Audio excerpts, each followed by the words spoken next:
All right, welcome. Good afternoon. So glad to have you here. Welcome.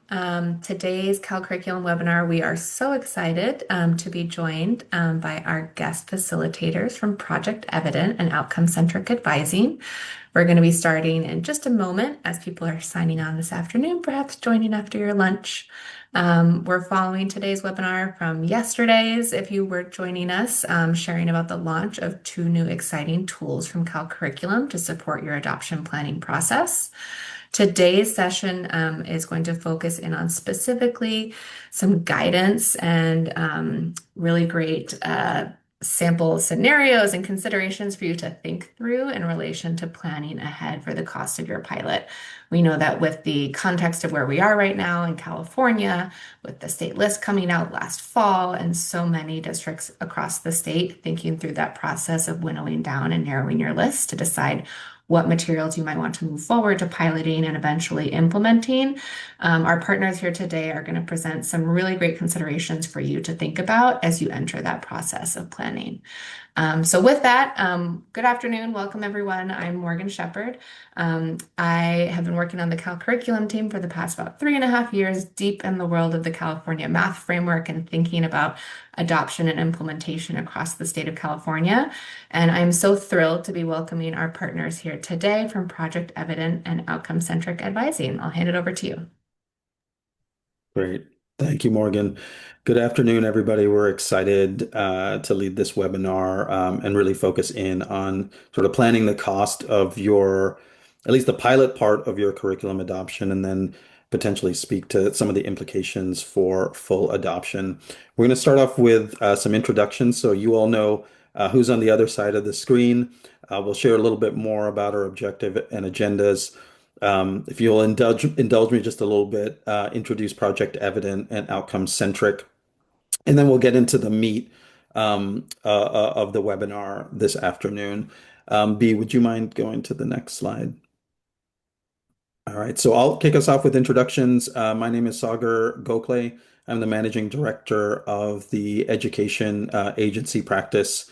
Been in the role just a couple months, but have spent quite a big part of my career in the education space, from everything from being a high school math teacher to being a district administrator at Chicago Public Schools, as well as a partner at TNTP, where I've led quite a few curriculum implementation engagements. With that, I'll turn it over to B for her to introduce herself. Great. So my name is Bee Vong. I am the CEO of Outcome Centric Advising and also been in the education space for a long time. I used to work in Philly, and then now I'm just running my own organization. So Sagar, I'm going to turn it back to you. Yeah, all right, great. For those that are joining us, just want to identify a few norms and collaboration agreements, and we're very much borrowing from our friends at Cal Curriculum. So first one is just being a learner. Second, keeping the end user in mind. We want to build community here, and then ultimately let's plan to accept non-closure.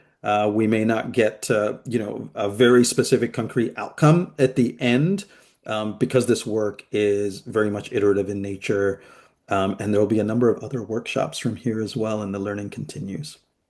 All right, B, do you mind if we advance to the next slide?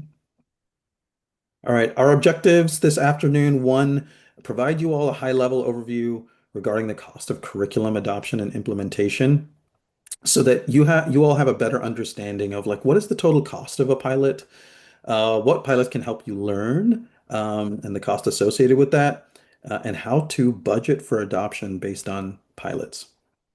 In terms of how we're structuring our time together, obviously we're in the welcome and introduction right now. Then we're going to get into sort of a broad overview around curriculum resource considerations, and this is where I'll turn it over to B.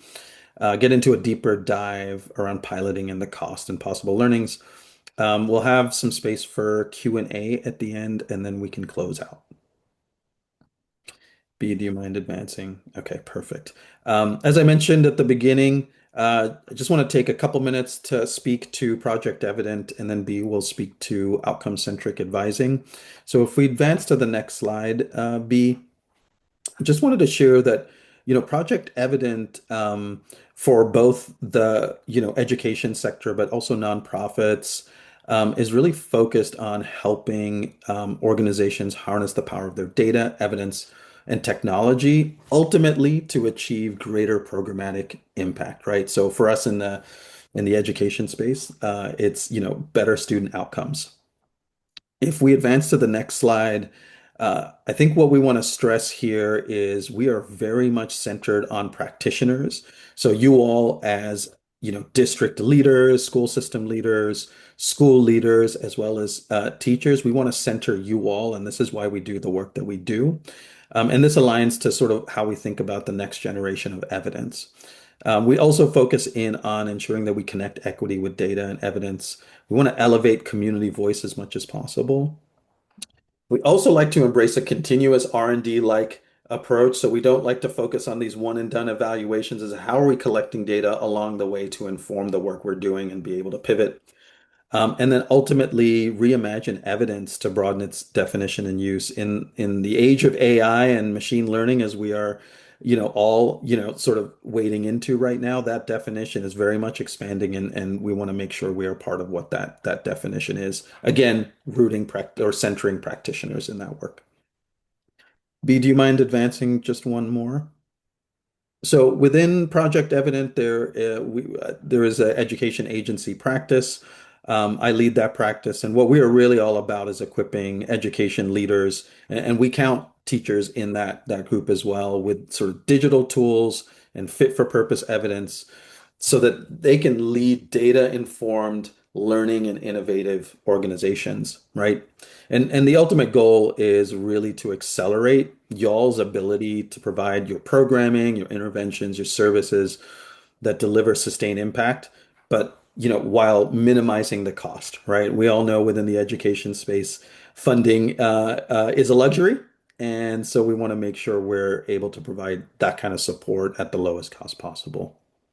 If we advance one more, B, I want to share just a little bit more about sort of how we think about the work and the support we provide. And it's really centered on helping school systems and school leaders design, manage, and improve their academic program model. And we do this through sort of four different domains.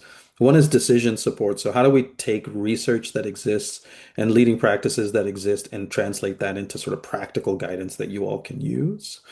Then from there, as you're thinking about all of the different programs and interventions within your academic model that you can implement, how do you prioritize those things? Because it's really hard to do all of them at once. So how do you prioritize them? And then how do you align your resources around those things? And then once you're starting on the implementation journey, what does that implementation plan look like? And where does progress monitoring play a role? Again, through that sort of continuous R&D mindset and lens. And then ultimately, I mean, this is sort of a little bit of a PDSA cycle. You want to get to the end around like evaluation and learning. So how do you know that what you actually did worked? And where, you saw some challenges, what are the big pivots that you might need to make? And we think by supporting school systems in these four domains, you get a level of clarity around, what are the most important, high leverage, impactful things you should do, the confidence that when you implement those things, they will yield impact, and then ultimately the evidence and the data that suggested it all worked. From a curriculum implementation standpoint, we support school systems in really thinking through all of the different curricula that they are sort of wrestling with as they think about implementation.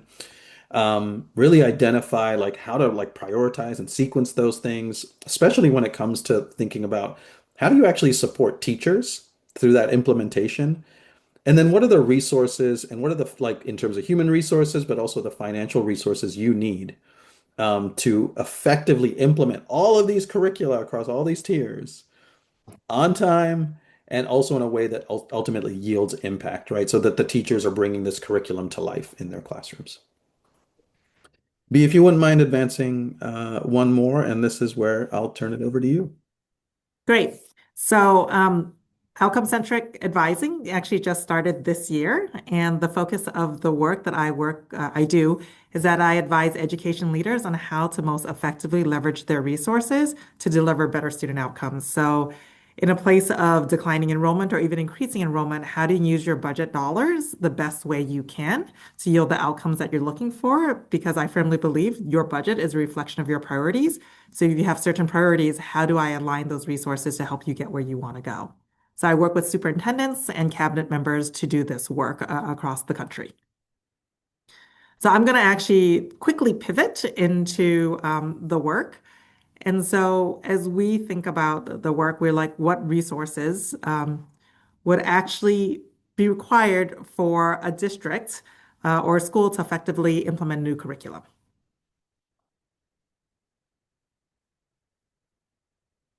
So you can type this in and we'll sort of have some of the information later.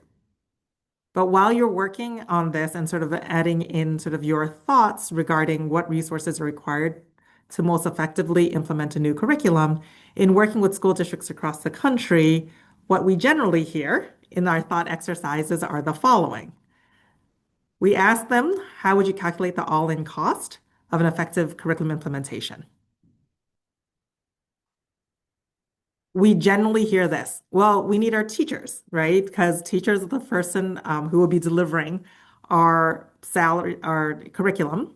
We need materials and supplies. We need coaches because we want ongoing coaching and development and on the job training. And we need time. We need time to collaborate with our teachers. We need time to review.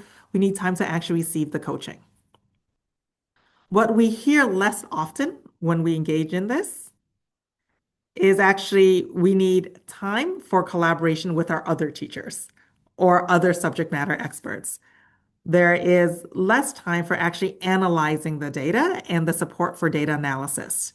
There are supplemental resources that comes along, like our scope and sequence, because that actually takes time to build. And then technology. We don't actually try to build in the technology cost, even though your data dashboards or what your materials are coming in on or your hybrid model actually requires a series of technology. We hear less that actually you actually need trainers to train you on how to access the curriculum if you're doing a new adoption, how to actually use a new software that's there, how to actually look at the particular curricula, the documents that are there. You actually need space and AV for when that training happens. You need someone to manage and coordinate the vendors who are providing the training. And you need an evaluation of, well, how good was that training that we received from our vendor? And less often than that, we don't necessarily hear about, people don't usually think about everything else that goes on before you actually get a vendor on board to provide you the training, to provide you with the materials. It's the financial allocations. Someone in the budget office needs to make sure that there's actually money in the budget for the work, that there are folks who are recruiting and hiring to make sure that you have the coaches. There are job descriptions that need to be built so that the coaches actually have, like, know what their role and responsibility are. There's a structural piece that if you're thinking of curriculum adoption, you're actually potentially changing your entire master schedule. These are just some of the things when we think about curriculum implementation, what's required. It requires a lot of planning from central office alongside our schools and our teachers before we even purchase something, even before we set up the structures, and even before it arrives in the classroom for our teachers to use with our students. So all of that, you're probably feeling some of that as you are going through the pilot right now to figure out the time and the schedule and the analysis. And we go through and ask about all-in costs about effective curriculum implementation because these are some of the things you probably want to learn as you are thinking about your pilot. It's actually really important to us when we work with school districts to have them understand that price does not equal cost. Usually that first column that we actually share, people usually say, oh, the cost of a curriculum adoption might be $2 million because that is a check we're sending the vendor. But actually, in the true cost of curriculum implementation, you're actually thinking also of the time. How much time do you need to plan to implement the pilot, right? How much time do you actually need to implement the curriculum itself? Because that actually costs money. If we actually are bringing in a vendor, we might be paying teachers time after school or sort of during the summer to actually be part of that PD. Who is involved and in what capacity? So if it's not only the vendor, it is actually the teacher, it is actually a coach, It's a principal who's on a 10-month contract instead of a 12-month contract. It is a whole bunch of other folks. That's actually more money and time that you have to put into that that is beyond the $2 million that you are spending on the curriculum itself. Then, of course, there's the money, the actual dollars required to purchase and execute the program. There are logistical expenses like the space and catering that you might need because of the PD, the materials and supplies that you're buying from the vendor, the technology because you're using a hybrid model, and other things, right? Or there are other vendor and consulting costs that are beyond what the materials vendor can provide. You might need additional coaching from an external consultant or a third party. That is actually the all-in cost of implementation. And really, that check to buy the materials and supplies is just the price of the curricular material itself and nothing more. So this is important for you to think about because as you think about piloting, then adopting and implementing, all of these need to be taken into consideration to address the issue of sustainability. So focusing now on adoption itself, right? Because like I said, you need to think about this as you think about your pilot, because you want to make sure that the pilot you ultimately engage in or with, and then what you learn from it can inform these other things in the future, because you're ultimately selecting something for your adoption and your implementation. So curriculum adoption. One thing we think about and we look at is like how a district might think about their ELA piloting adoption. So for ease, I'm just going to break out K5, 6, 8, and 9, 12 as a grade level for ELA. And I'm looking at multiple years. My apologies, this should be 25, 26, 26, 27 going on. But let's say in 26, 27, you're trying to actually go and implement tier one, tier two, and tier three of a curriculum. So not just the core, you're actually trying to do the other interventions. And you're also going to implement an ELA 6, 8, and 9, 12 curriculum. At the same time, apparently your math curriculum coordinator goes in and is like, actually, we also have to implement a math curriculum the same year because the state policy said we have to implement a state curriculum by 27, 28. So let's actually start the same year with tier one for K5. So you're doing K5 adoption for tier one materials for math, and 6, 8, and 9, 12 are also being implemented. If you think about this, you should ask, money, will we have enough money to pay for both things? All the materials and supplies that's required for the K5 ELA adoption, setting aside the 6, 8, and 9, 12, and the tier one K5 for math. Then you need to think about the people. They are, in our definition, also a resource of yours. Can our K5 teachers actually learn and be good at both curricula at the same time? So not only are you asking them who were not in the pilot to actually execute and deliver tier one core instruction using new materials, you're actually asking them to also identify kids based on data for tier two and tier three supports in ELA. At the same time, if you roll it out this way, you're asking that same set of teachers, if you don't departmentalize in elementary school, to also be able to learn and use a new curriculum in math. And then you have to ask if you have a coordinator at your central office, or that might also, depending on how big you are, also be your chief academic officer, can you actually provide support for both content areas? And given a lot of contracts, do you have enough PD time to dedicate to good implementation for both? That's the first thing you need to think about as you're piloting. When do you pilot so that you can adopt? And does it actually create conflicts? Because it might look like this. You might actually be thinking about social studies at the same time because you're doing an ELA rollout, then a math rollout, then a social studies rollout. Consideration, are we creating implementation or initiative fatigue for our K5 teachers if you're doing something back to back like this? And then we actually throw in a whole bunch of other initiatives that might be going on, right? So from the lens of a system, you might also be thinking about, I have MTSS infrastructure I'm trying to build in, and I'm trying to do all this work about data, processes, and structures. And then I'm building a new benchmark assessment for K10 because the state has a new policy that the current assessment I use don't actually qualify under state policy. When we look at this, we want to make sure that you are providing yourself with the highest probability of success so that you want to look at all of these things together to minimize the conflicts that you can minimize, particularly time and people. When we do this with the school district, this is sort of a screenshot of one of our templates. One of your first resource check is dependent on your multi-year, multi-subject adoption timeline. So if you are seeing that you are front-loading everything for your K-5 teachers, that's actually an issue that you may want to spread out, and that will affect when you pilot and what you pilot. And building into that, just looking at the subject and the timeline, for one subject, when you're looking at the model, you're looking at it, let's build out the money side of the house. You want to make sure that when you pilot, you have an eye towards adoption. In short, you're piloting something you can afford to continue.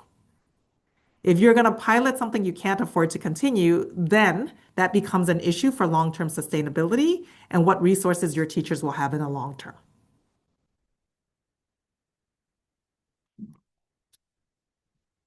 And bringing it together, the idea of a multi-year, multi-subject financial model. It is important, again, part of sustainability, depending on what you pilot, how much it costs, and how much it costs over time, you take into consideration all the other adoptions that the district is actually trying to go through as well, especially if you're the chief academic officer or a member of cabinet trying to think through your forecast. A multi-year model allows you to see the resource needs of a system and help determine if you can pilot, adopt, and implement using the proposed schedule that you have come up with. Whether or not that is because it's driven by state law or policy, you need to figure out how you smooth this out without creating your own cliff, financial cliff.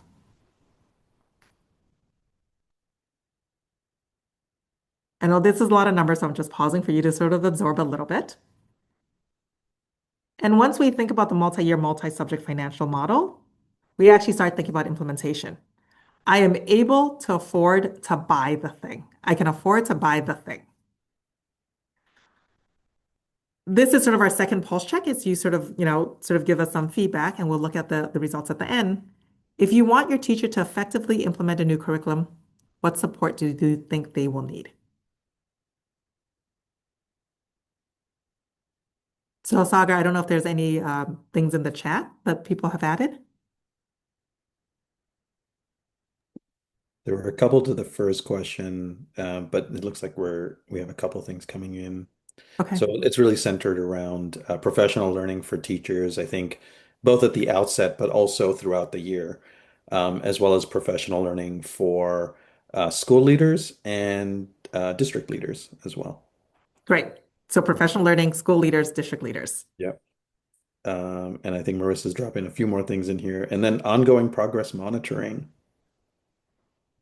I love the fact that you did all that because that means that you did most of the presentation. So that's part of that, right? So if we want our teacher to effectively implement a new curriculum, we actually have to ensure that there's job embedded professional development and those who have to support them have the knowledge and skills and the capability to provide that support. So quality implementation offers a better chance of success. So you're thinking about district and school structures established.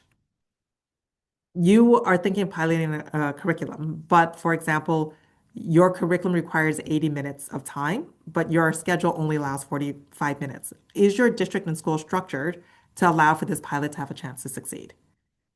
You then purchase the materials. You then deliver the PD or get PD delivered, whether or not it's from the district itself or the vendor. You hope from the delivered PD, the teacher understands the content and what some of the instructional practices are. The teacher then changes their practice. If the teacher changes their practice, you hope the student attends. If a student attends schools, then the student actually understands the content. If the student understands the content, they actually have improved student outcomes.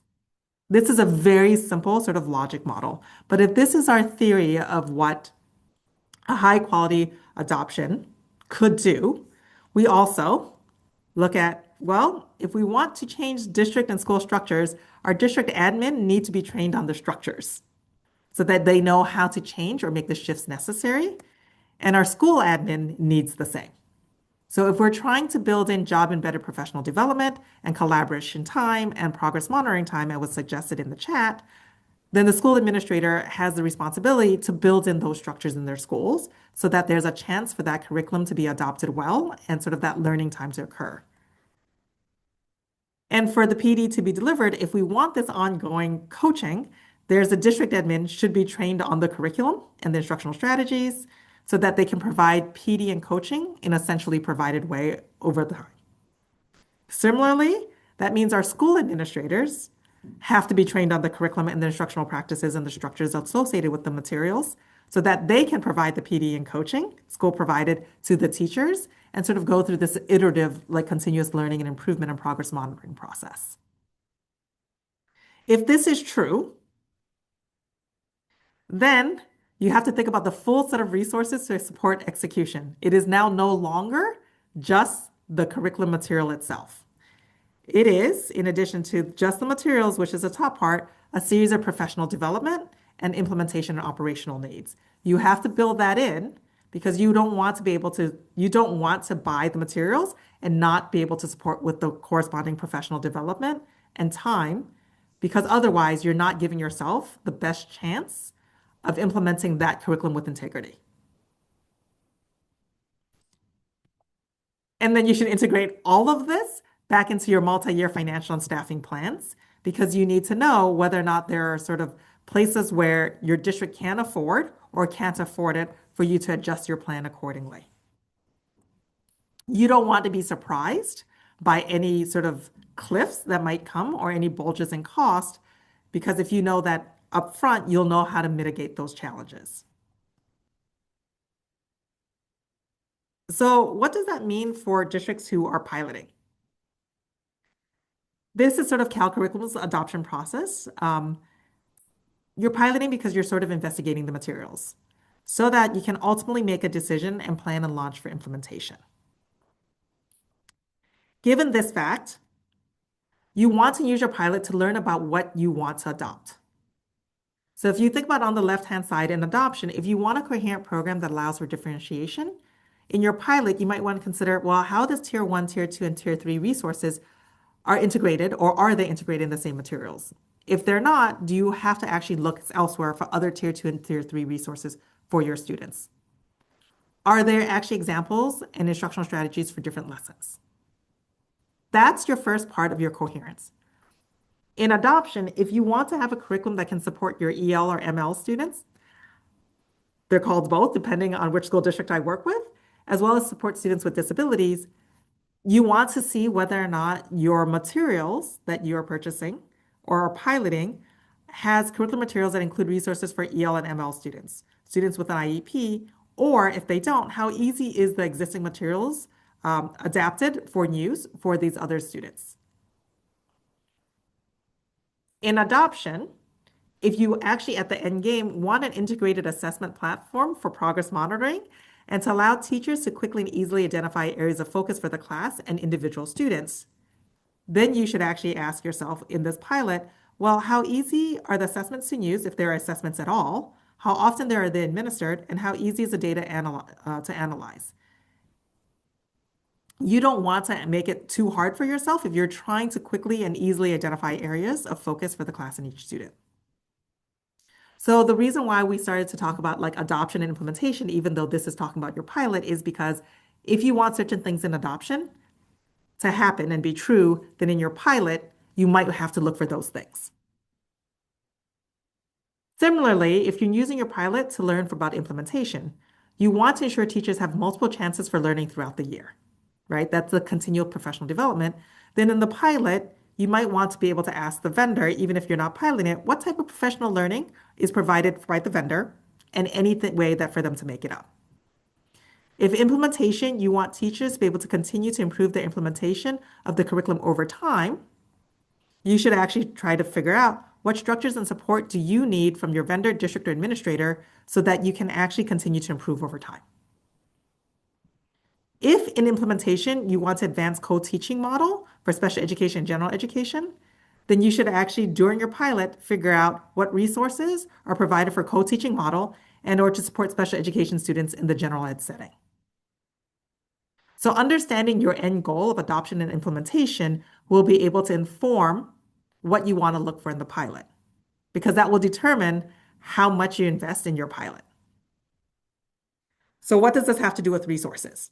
Right? For everything that I just said, well, if you're looking to ensure coherence, you need to make sure you have enough money for core and supplemental, and you want to be able to see those things.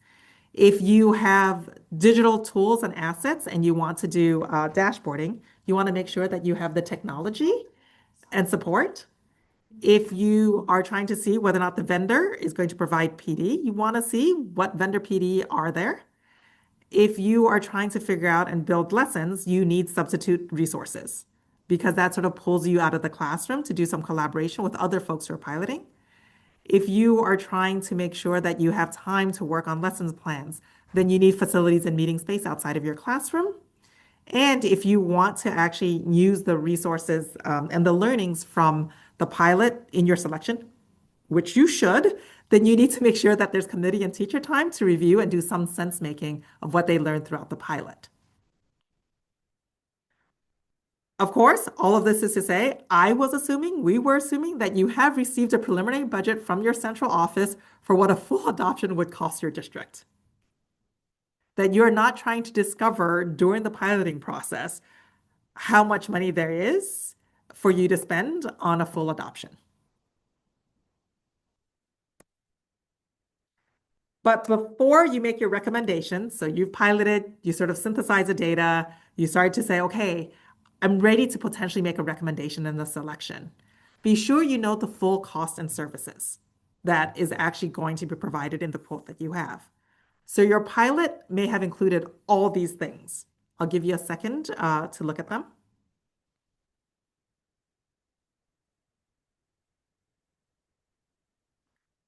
But this is what your implementation quote includes.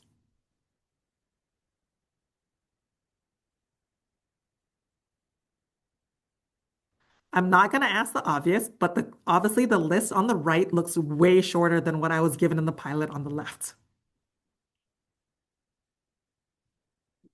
Make sure that you understand this when you're looking at what you want to recommend, because you might not be getting everything that you were piloted with.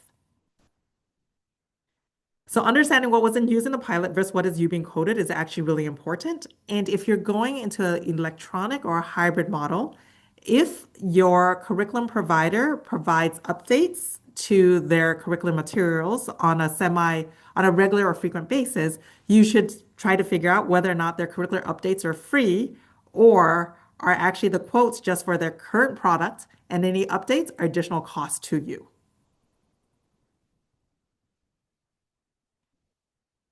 Those are some of the questions that you should ask before you make your recommendation of final selection. Are we getting what we piloted? And if not, is that okay with you? If we're going to digital resources or online resources or hybrid resources, are the updates we're going to get part of this cost, or should we have to build in more costs?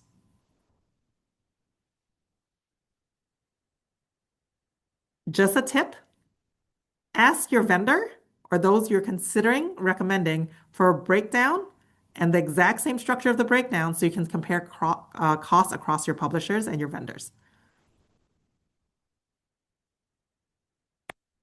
And then before you purchase, just make sure a few things, right? The pilot, again, may have included all these things.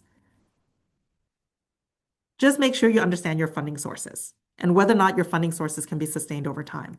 So core materials, the first year, you might be using a competitive math grant. If you're using a subscription model for the service, you might no longer have money for the competitive math grant on the second year of the cost. So make sure you have money to support that over the long term rather than just your first year of adoption. Your supplemental materials, online and print, you might be able to provide like money from Title I funding or something from LCAP. Your vendor training, vendor coaching, or vendor office hours is Title II funding. It's pretty stable for you. You're like, you know what? I can afford this over time. For the other things, you might be using your LCFF funding. So as you think about this, understand your funding sources, because if your core materials, again, are on a subscription basis and you're using a one-time resource, you might be creating for yourself a model that is not sustainable. So just make sure you understand where your funding is coming from so that you can ensure sustainability of resources for your teachers. And you should also know the funding year. So if you want in August 26th to pilot in classrooms, so this upcoming fall, and you want by spring 27 for board approval, and then August 27th for implementation in classrooms, You might actually want teachers to have the piloting curriculum to have an opportunity to see their resources over the summer and co-plan. And if you actually want a fall 27 implementation in classrooms, you may want your teachers to have access to the core curriculum resources before they leave for the school year, right? Just so they know what they're going to walk into, rather than saying, oh, school starts August 24th. You come back from back to school week on August 17th. Here's all your materials. Good luck, right? You want to give them a little bit more lead time than that. And also to make sure they can log on if you're using an online curriculum or a hybrid curriculum. If this is true, then you want to make sure material should arrive by late May, early June for your pilot. And if this is true for your fall implementation 27, you want your materials to arrive by April because I understand a lot of California schools are done by the end of May or early June. So you need to have that material so that you can distribute it to the right teachers in the right schools. And if this is true from a sort of a fiscal planning and your budget office, your pilot costs are actually budgeted in your 25-26 school year, even though you're piloting in the 26-27 school year.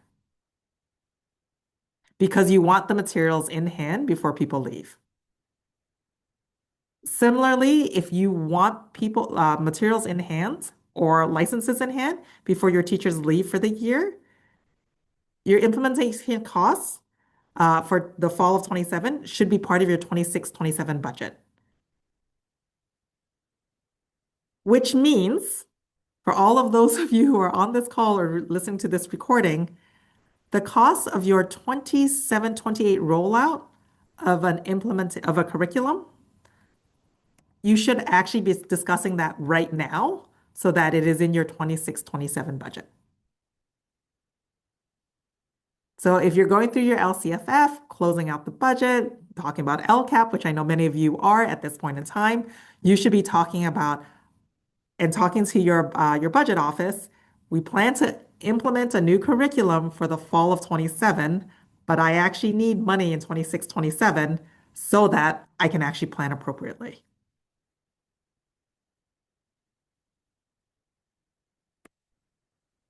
So in summary, because I know I'm a fast talker, these are implications for different stakeholders. For teachers, make sure you review the curriculum materials for clarity and ease of use, because your ability and capacity to use it is actually fundamental to whether or not it's actually going to be implemented well. You should, as you're going through this, catalog your pain points so that you can provide feedback on support and infrastructure required for you to effectively implement the curriculum. And in addition to the pain points, you should actually document what you really like about it so that you know what you're looking for. Identify the strengths, weaknesses, and gaps in the materials for yourself and for your students that are part of this pilot. And you should share student responses and reactions to materials. For the principals who are in the room listening, provide feedback and the support and infrastructure required for you to effectively support your teachers with adoption implementation. You should also determine whether the curriculum requirements, the minutes, doshes, collaboration time, etc., fits into your existing school structure. And if they don't, are you willing to change that? Because you don't necessarily want to select on a curriculum that you can't adopt in your current structure, or you can't change your current structure to effectively implement. And then allocate time for your staff to participate and for you to observe in the pilot.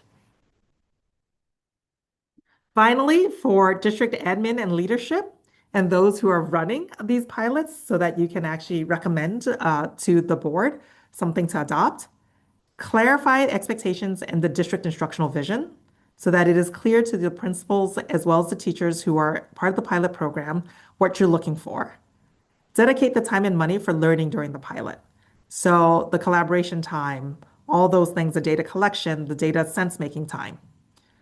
You should also identify the structural requirements, the tech, the time, all those things required for effective implementation, and whether or not the district can accommodate it. Finally, you should help calculate the all-in costs to allocate budget and determine the funding stream for the pilot, adoption, and implementation before final selection. Again, we're trying to mitigate the possibility of purchasing a curriculum that you can't afford to sustain in the long run.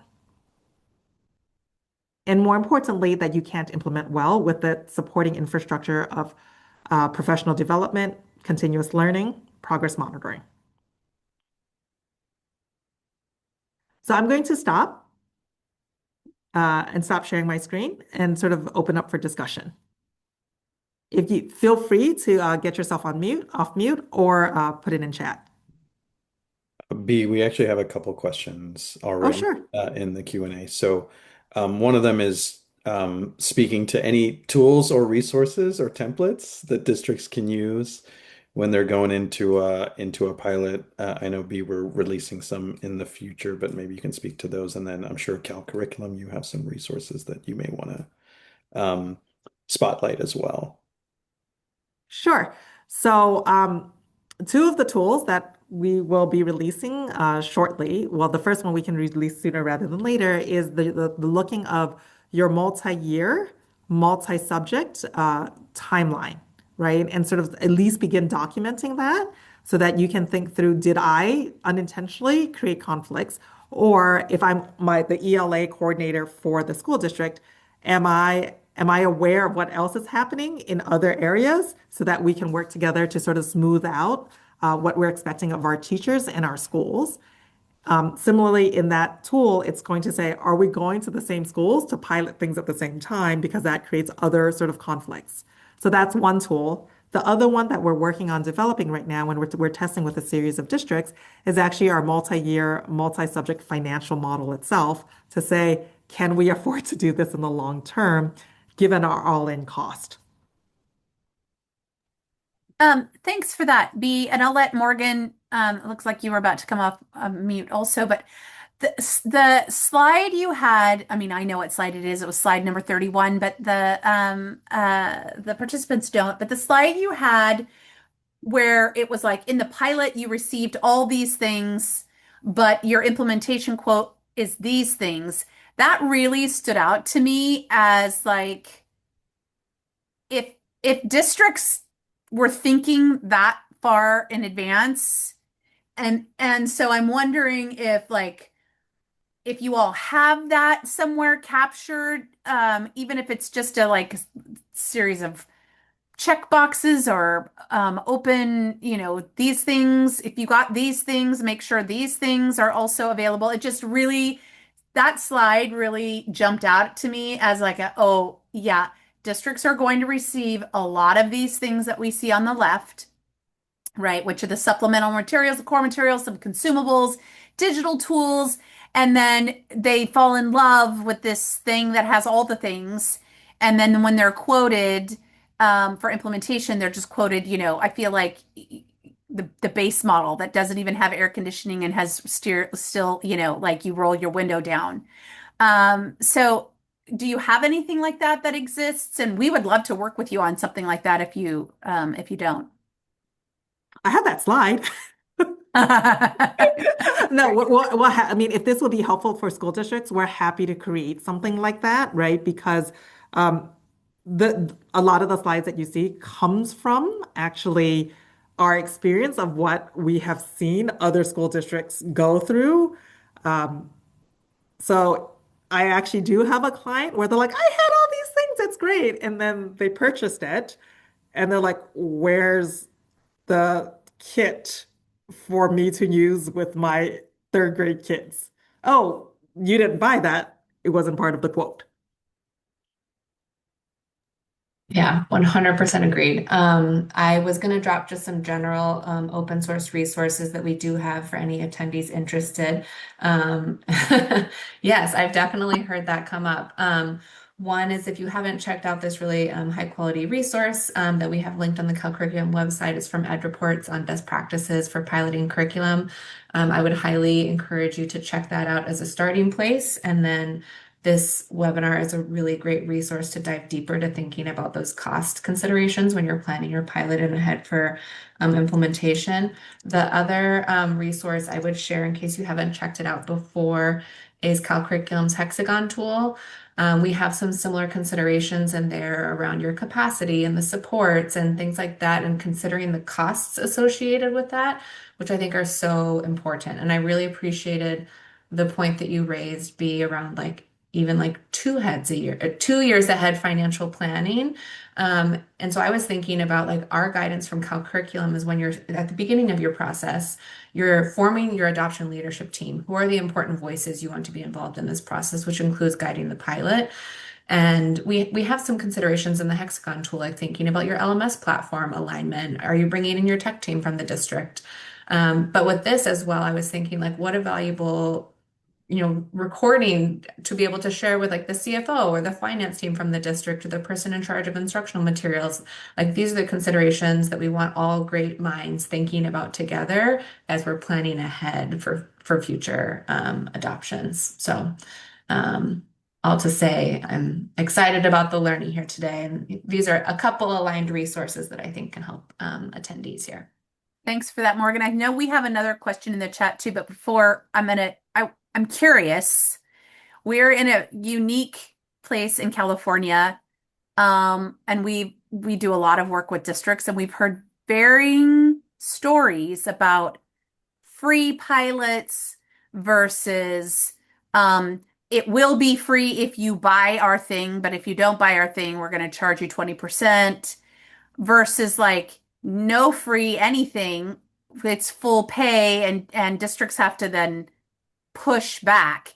Do you all have any recommendations on like how to approach that conversation from the beginning rather than a district finding out? We had one of our districts who didn't they found out on the back end that it was going to cost them. So any recommendations you have about when you're first engaging with publishers, questions to ask, even if it's just as basic as we will be piloting with 700 teachers.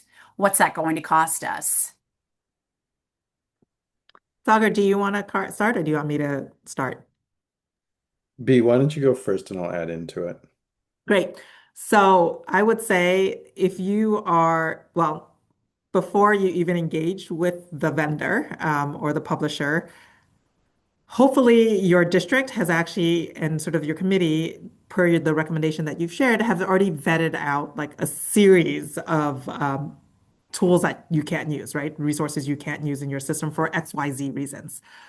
After that, then you would go to the vendor to go, look, what we're trying to do here, and I'm a big fan of transparency. What we're trying to do with our pilot is to learn these things. What have you done with other districts and with what other districts have used you as part of their pilot? Those are actually two really important questions to ask, is to learn what have they done for other districts. And that also tells you what other districts have done it so you can call them up. Because if you're school district A and they're like, oh, we've actually been part of the pilot with, school district B and they purchased us, you can call up school district B and it's like, why did you choose to purchase this? Like, how did they treat you during the pilot and how did they treat you after the pilot, right? Because during a process, they might be the most lovely vendor during the pilot because they're asking you to buy, and then afterwards, they give you the worst person ever to train. So, not saying that they do it that way. It might just be different teams deliberately do that way. They might just be different teams who try to sell and who has to support implementation. But that should also be clear because you don't want that experience when you actually end up recommending and adopting.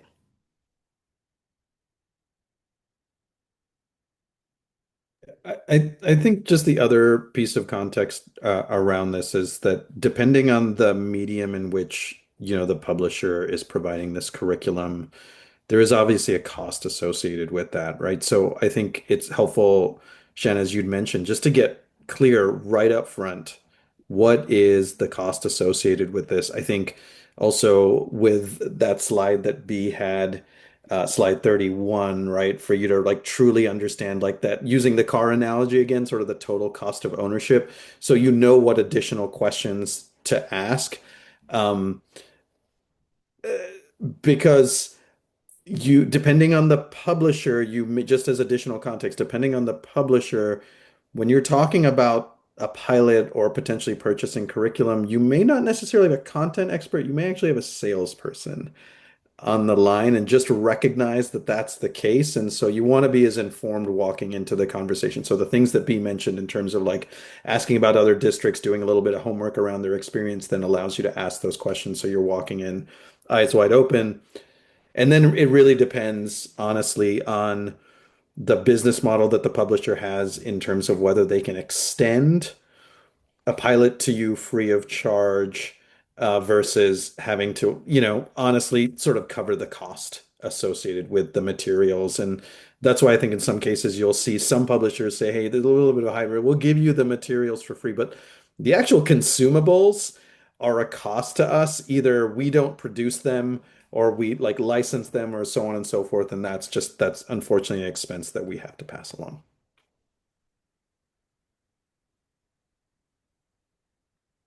Great. So I see that there's one more question that I'm happy to answer. The question is, in what ways does it make sense to compare or not compare costs between curricular being piloted? So I would say there's several things that you want to compare in addition to costs in terms of the curricular being piloted, and those are the questions you want to learn. But in what ways did it make sense? It's what is the cost for the materials itself? And you should say, what is the cost for the core materials? What is the cost for the supplemental materials? And are they supplemental to core? What are the costs for your tier two, tier three resources? That's the one way you're just looking at the material itself. You then also want to think about, is a material actually a physical material or is it digital for printout? Because the cost of a physical material might be on paper more expensive for you, but actually the replacement over time is actually cheaper for you because you're not actually going to have to replace a textbook every year. Conversely, a digital license might be cheaper for you in a 1 year time horizon, but it's actually more expensive for you over a multi-year horizon because it's a renewal cost of that license every single year. In addition to that, a digital resource that you have to print, you want to make sure that you're actually thinking about the printing costs associated with it. So one hard textbook might cost you $70, but it lasts you 5 years, assuming you don't have, a student like me who accidentally pour coffee on things.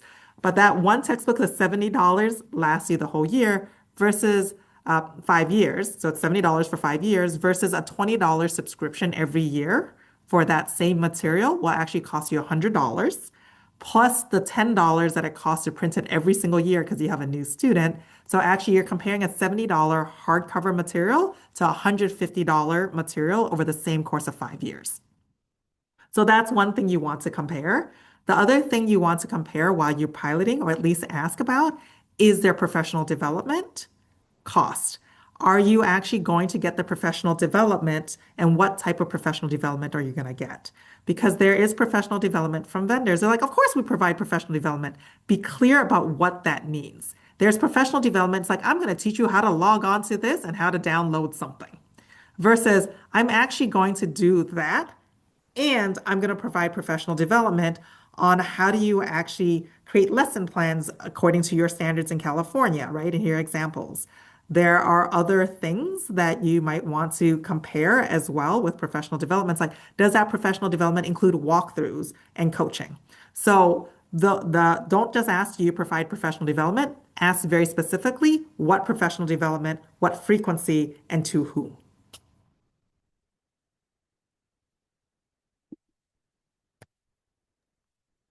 Yes, so powerful. Everyone needs to think about these questions. Thank you. Um, I I don't think we have any other questions in the Q&A right now. I don't know if you two would like to say some closing words, some information about your resources and how to contact you, and then I'm happy to close this out. Yeah, I'm happy to close. If it's okay, B, I may put you on the spot here. But this is a question that I've heard quite a few times from our districts, which is, it's really important to consider the all-in cost. There's going to be a lot of folks, Morgan, you talked about a curriculum adoption committee, right? Um, and it seems like a lot of effort to put in to this work, B, and with the challenge of like budget constraints, can you still speak to like the value of like engaging in this, understanding that some budget constraints might mean some different things about the curriculum you might be able to adopt versus not? Sure. Um, so Sagar and I actually, so this is good because we literally just had this conversation with the school district several hours ago. What we did in terms of the multi-year, multi-subject adoption was that it provides actually a lot of transparency to the entire school district and leadership about what the constraints are or not, so that you can either say, we actually need to rethink our model of adoption, or to say, we have other priorities in the district, but they're not as important as curriculum. I'm willing to actually take money from something else to pay for curriculum.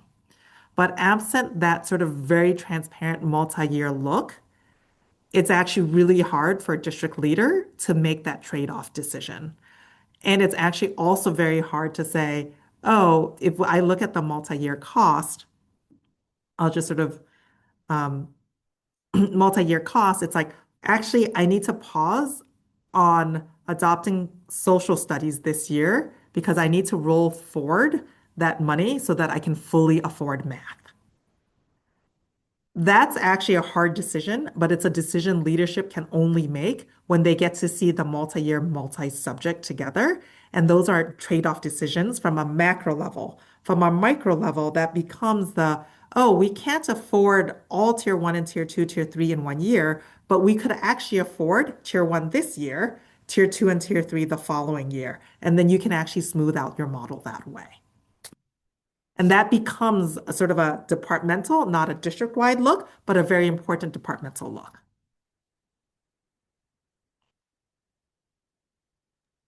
Thank you, B. I appreciate that.